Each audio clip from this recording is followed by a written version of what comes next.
72 हूरे नाम से एक मूवी का ट्रेलर आया है जो कि मूवी जल्दी ही रिलीज हो जाने वाली है 7 जुलाई को। लेकिन भाई साहब ये मूवी आने से पहले इस मूवी पे ऑलरेडी इतनी सारी कंट्रोवर्सी चल रही है कि मुझे ऐसा लगने लगा कि आजकल जितनी भी मूवीज आ रही हैं वो बस कंट्रोवर्शियल ही मूवी आ रही है। मैं बिल्कुल भी नहीं कह रहा हूँ कि मूवी जो आ रही है वो गलत आ रही है, प्रोपेगेंडा मूवी, नो। मैं बस ये कह रहा हूँ कि कंट्रोवर्सी आजकल हर मूवी से जुड़ने लगी है। इसमें कोई डाउट नहीं कि 72 हूरे भी उसी तरीके से सुर्खियों में रहने वाली है जिस तरीके से द केरला फाइल्स रही है। 72 हूरे मूवी के अनाउंसमेंट से ही बहुत सारे बवाल चल रहे थे, लेकिन जो ऑफिशियल बवाल यानी सरकारों के लेवल के जो बवाल है वो अभी ट्रेलर से शुरू हो चुके हैं। उनके बारे में भी बात करेंगे पहले से ट्रेलर में आखिर दिखाया क्या है। इस 72 हूरे मूवी के ट्रेलर को देख के ये समझ में आता है कि देखो दो हैं वो आतंकवादी है जिनको 72 हूरों के लालच के चक्कर में ये बता दिया गया कि तुम एक सुसाइड बॉम्बर बन जाओ और अपने आप को खुद सुसाइड कर लो ताकि तुम्हें जिहाद के रास्ते में आगे जाके मौत के बाद में 72 हूरे नसीब हों। अब इस जिहाद के रास्ते पर चलते उन्होंने आतंकवादी हरकतों को अंजाम भी दे दिया है और सुसाइड भी कर ली है, बॉम्बिंग करके भी। लेकिन अब उनकी मौत के बाद में दुनिया कैसी हो गई वे दोनों खुद अपनी आंखों से देख रहे हैं, यहाँ तक कि अपने शरीरों को भी देख रहे हैं। वे दोनों ही आतंकवादी अपने आप को शहीद मान रहे हैं और अपनी इस सो कॉल्ड शहीदी के बाद में वो इंतजार कर रहे हैं उन 72 हूरों का सात आसमान से आने का। लेकिन होता ठीक बिल्कुल उल्टा है, उन्हें वापस वही जिंदगी जीनी पड़ रही है एक तरीके से ट्रेलर में जितना समझा जाए। लेकिन अब वो जिंदगी जो उन्हें जीनी पड़ रही है वो सिर्फ उन लोगों के नजरिए से जीनी पड़ रही है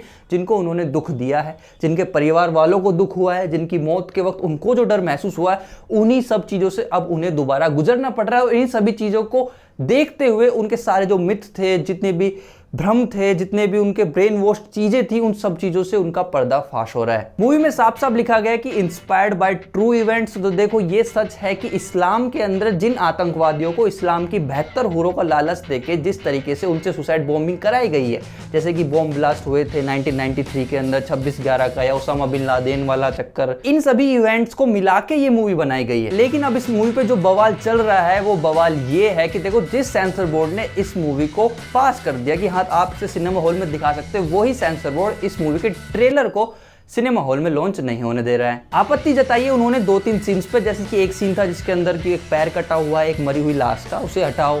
इसके अंदर कुरान वर्ड का जिक्र किया गया, उसे ट्रेलर से हटाओ।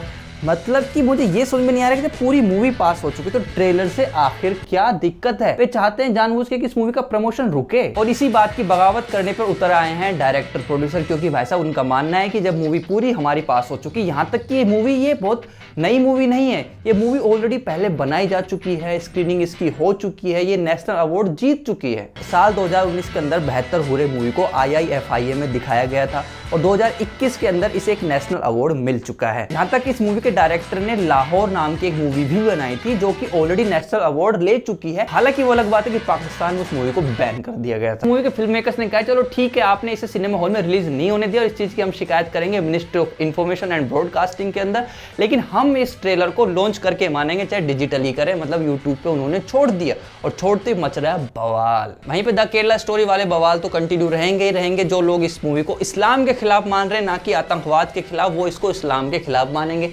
इस्लामोफोबिया फैला रही मूवी ऐसा मानेगी, जबकि ये नहीं मानेंगे कि इस्लाम के नाम पर यदि कोई चीज बुरी करी गई, आतंकवाद फैला गया तो उसे बस कंडेम करना चाहिए, बट वो नहीं मान रहे। तो ये वाले जो बवाल है ये तो चलते रहेंगे, इस बारे में कुछ नया नहीं है। तो अपने टॉपिक पे आते हैं। अब जो गौर फरमाने लायक बात है वो ये कि इस मूवी के जो राइटर है उनके अंदर 2 नाम है, अनिल पांडे और जुनैद वसी या वासी, मुझे प्रोनाउंसिएशन नहीं पता। अब जब इस मूवी के राइटर के अंदर एक बंदा ऑलरेडी मुस्लिम है तो आप लोग इस चीज को क्यों नहीं मद्देनजर रख रहे कि एक मुस्लिम की निगरानी के अंदर ये मूवी बनाई गई है, तो वो जानबूझ के तो ऐसी कोई चीज नहीं क्रिएट करने वाला है। हालांकि आदि पुरुष का एग्जांपल नहीं दे रहा हूँ कि वो भी उन लोगों ने बनाए थे, उन्होंने खुद की ही मूवी या खुद के ही ग्रंथ के साथ में छेड़छाड़ कर दी उल्टी सीधी। बट यार इस चीज में तो देखो ये चीज वो नहीं है, इसके अंदर बस उस पूरी चीज को पॉइंट करने की कोशिश की गई है। वहीं पर इस मूवी के एक एक्टर का नाम आमिर बशीर भी है, भाई उनका भी तो गौर फरमाओ। मूवी काफी सेंसिटिव है, ट्रेलर की रिप्रेजेंटेशन बहुत अच्छी है। इसके अंदर जो black and white theme use की गई वो बताता कहीं ना कहीं कि जब आदमी मर जाता है तो उसका क्या नजरिया होगा। हालांकि ये अपनी क्रिएटिविटी है, लेकिन मूवी में देखने में मजा आएगा और मैं इस मूवी का लिटरली वेट कर रहा हूँ कि आखिर मुझे भी देखना है कि इस मूवी में आखिर क्या दिखाया और नेशनल अवार्ड क्यों मिला इस मूवी को। आप क्या कहते हो? आप लोग वेट कर रहे हो इस मूवी का या फिर आपके हिसाब से भी एक प्रोपेगेंडा मूवी है?